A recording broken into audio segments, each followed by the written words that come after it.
বয়স ৫৭, আর কতদিন থাকবেন বলিউডে? প্রশ্নের জবাবে হুঙ্কার শাহরুখের। একের পর এক ফ্লপে ডুবতে বসেছিল শাহরুখের ফিল্মি ক্যারিয়ার।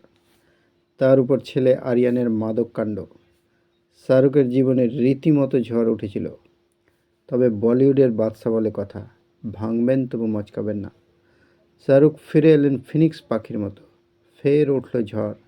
তবে এবার তার জীবনে নয়, বরং বক্স অফিসে সুনামি আনলেন শাহরুখ। পাঠানো জওয়ান ছবি নিয়ে বলিউডের ডুবন্ত নৌকার পাল ধরলেন তিনি। ফের প্রমাণ করলেন তিনিই বলিউডের আসল বাদশা।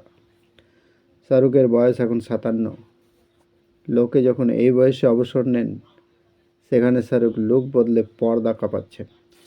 উঠতি নায়কের দিকে ছুটছেন চ্যালেঞ্জ। এই বয়সে এসেও লড়াই খামতি নেই তার। কিন্তু আর কদিন এভাবে বলিউডকে সামলাবেন? সম্প্রতি দুবাই অনুষ্ঠিত ওয়ার্ল্ড গভর্নমেন্ট সামিটে শাহরুখ স্পষ্ট জানালেন তার ফিল্মি ক্যারিয়ারের কথা।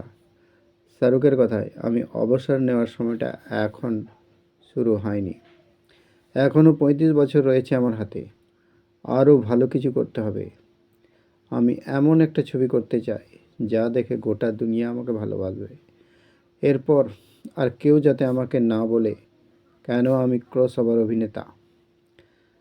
এমন একটা ছবি সই করতে চাই যা আমাকে বিশ্বের সব কোণায় জনপ্রিয় করে তুলবে। জওয়ান ছবি ব্লকবাস্টার হওয়ার পর শোনা গিয়েছিল শাহরুখ কিছুদিন বিরতি নেবেন অভিনয় থেকে। এমনকি শোনা গিয়েছিল আগামী ৪-৫ বছর কোনো সিনেমায় সই করবেন না তিনি। তবে শাহরুখ যে ফের নতুন কিছু চমক দিতে চলেছেন, তার ইঙ্গিত পাওয়া গেল শাহরুখের বক্তব্য থেকেই।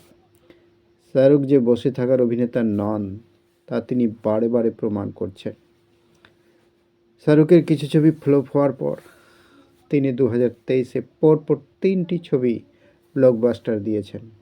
এই বয়সে যে ব্লকবাস্টার দেওয়া যায়, একমাত্র শাহরুখই পারেন। ভিডিও এই পর্যন্তই। থ্যাঙ্কস।